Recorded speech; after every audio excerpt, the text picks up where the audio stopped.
Donc, une maternité qui est bénie, et donc je vous le redis en introduction parce que c'est un point qui me semble important. Donc, notre maternité spirituelle est bénie. Il faut accepter à un moment donné d'actualiser la parole de Dieu, puisque le but c'est qu'elle s'incarne.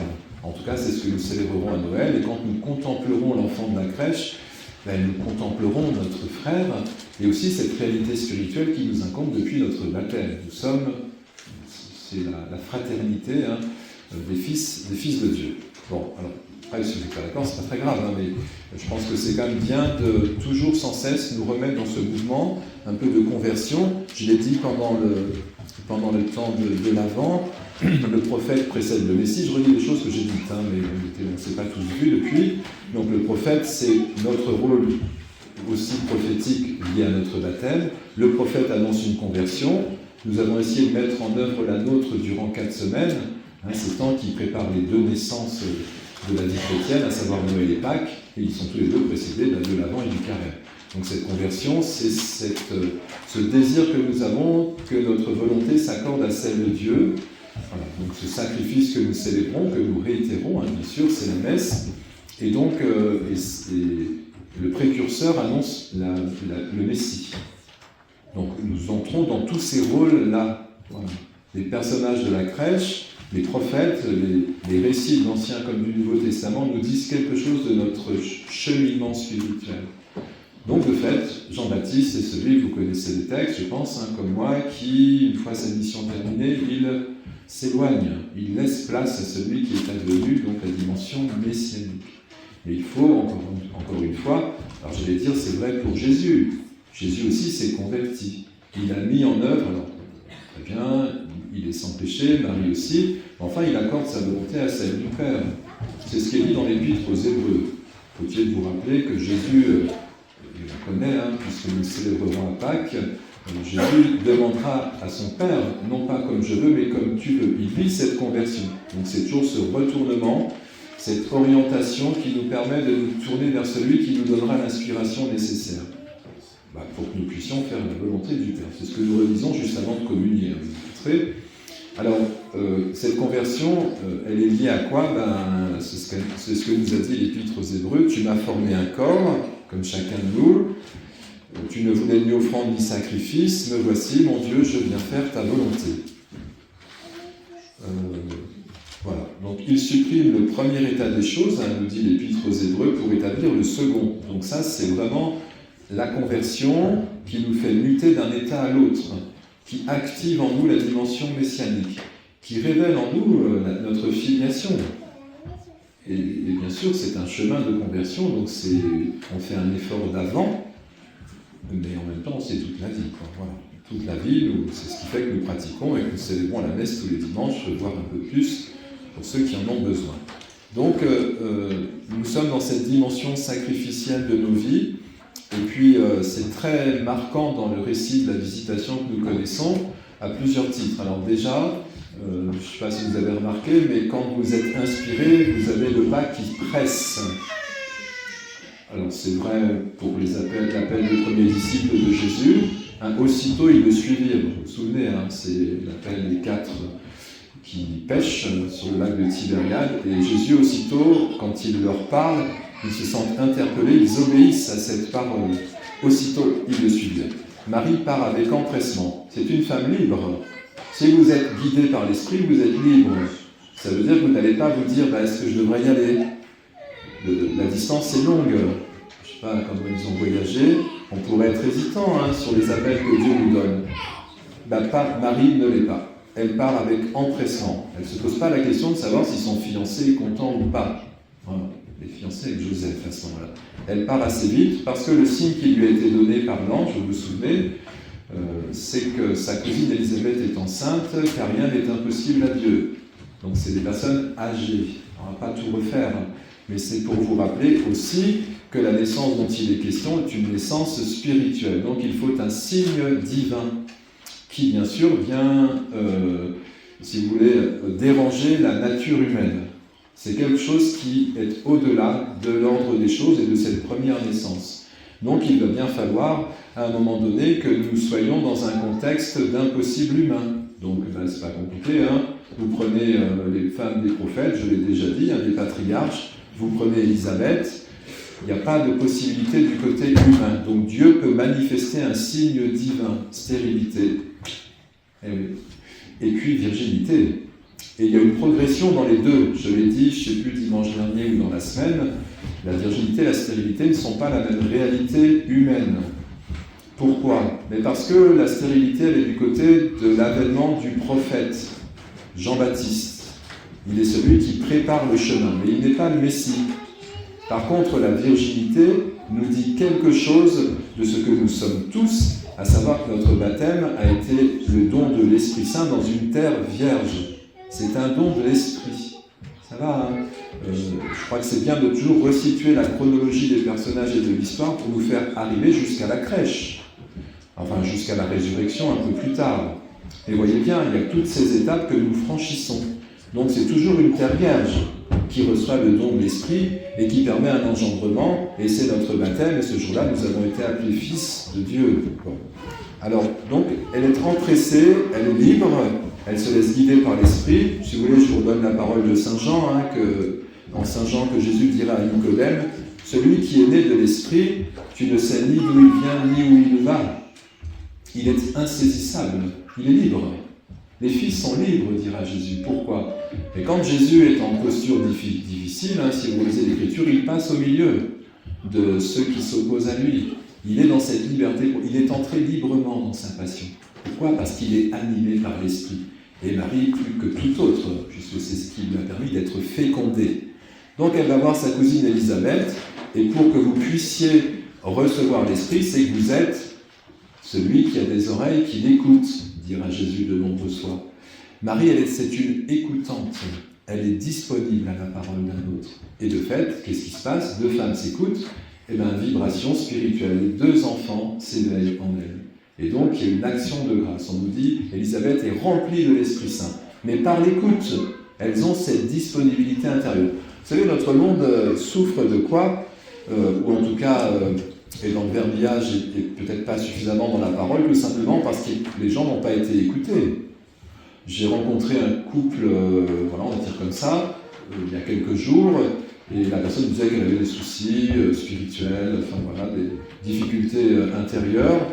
Bon, alors, j'ai pris le temps de l'écouter, puisqu'elle voulait me rencontrer. Mais j'ai dû lui demander aussi de se taire, parce qu'à un moment donné, il faut se laisser conduire, c'est ça le chemin de la fécondité. Et puis elle a reçu le sacrement des malades. Mais c'est pour vous dire que le chemin, c'est la personne demande à ce qu'un autre l'écoute. Donc le prêtre va dire, oui, très bien, venez, je prends rendez-vous, je vous écouterai. Puis après, on guide la personne pour lui dire, vous avez fait le chemin, puisque c'est vous qui êtes venu me voir. Donc elle est dans l'offrande, c'est pas compliqué.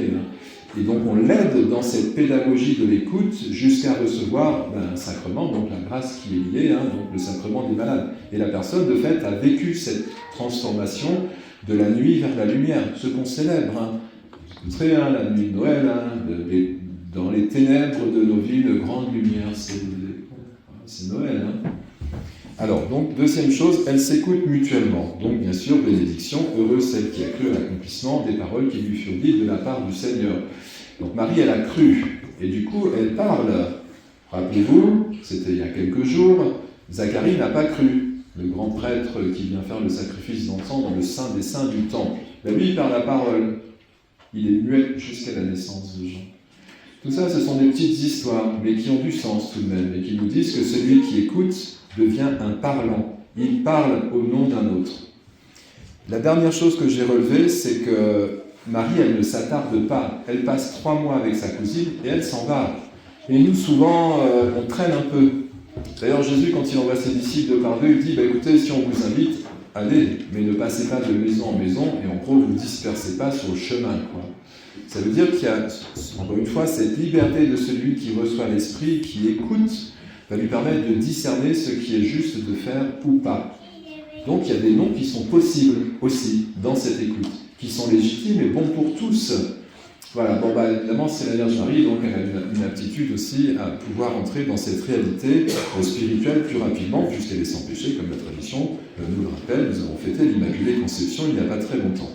D'ailleurs, je me permets de vous rappeler, pour ceux que je n'ai pas vus, que lorsque, à l'Annonciation, l'ange Gabriel parle à Marie, il lui dit, avant même qu'elle ait dit oui, « Tu es bénie entre toutes les femmes ». Donc ça veut dire pleine de grâce. C'est comme ça que l'ange l'interpelle. Hein. Donc ça veut dire qu'elle a déjà, c'est pour ça qu'on fait l'Immaculée Conception, d'ailleurs, c'est ce que je dis le jour où nous l'avons fêté, elle a cette aptitude intérieure qui fait que probablement elle va dire oui à l'annonce de l'ange sans hésiter. Jésus fera de même. Ça ne veut pas dire qu'il n'y a pas des conversions. Hein. Ça veut dire que nous, par contre, on va pouvoir certainement s'attarder un peu plus et manquer de discernement, ou au contraire traîner les pieds lorsque l'ange ou l'esprit nous envoie un message et il nous donne une intention, un pas à accomplir. Alors donc, nous sommes heureux d'entrer dans cette grâce de Noël pour laquelle nous nous sommes préparés. Et donc, je redis ce que je vous ai dit au début, n'oublions pas que ce que vous contemplerez dans la crèche vous dit quelque chose de votre propre identité spirituelle. C'est ça le plus difficile pour nous, parce que la plupart des gens, puis il y en a qui viennent qu'à Noël, qui viennent à la messe qu'à Noël, je suppose. Enfin, je crois que les églises sont pleines en tout cas à ce moment-là. Mais beaucoup de gens viennent dans une... C'est déjà la foi qui s'exprime puisqu'ils sont venus, donc ils écoutent aussi. Mais la réalité va beaucoup plus loin, c'est-à-dire que le Verbe s'incarne. Nous le redirons avec le texte du 25 décembre, avec le Verbe. En lui, tout a été fait. D'ailleurs, c'était dit, il me semble, aujourd'hui dans les textes. Peut-être je ne l'ai pas souligné.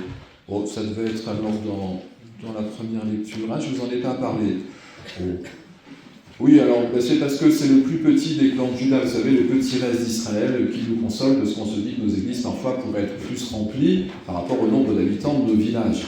Enfin, cette conversion que je viens d'évoquer, déjà, peut-être qu'elle est peu connue, en tout cas dans un langage qui pourrait être celui d'aujourd'hui. Et puis après, c'est quand même une décision personnelle. J'accorde ou pas mon attention à celui qui m'appelle. Et je ne peux pas répondre à votre place. Chacun fait sa conversion.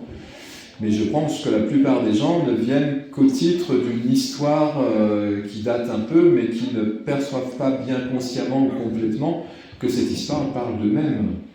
C'est ça qui est beau, je trouve. Et le texte reste un texte sacré de génération en génération.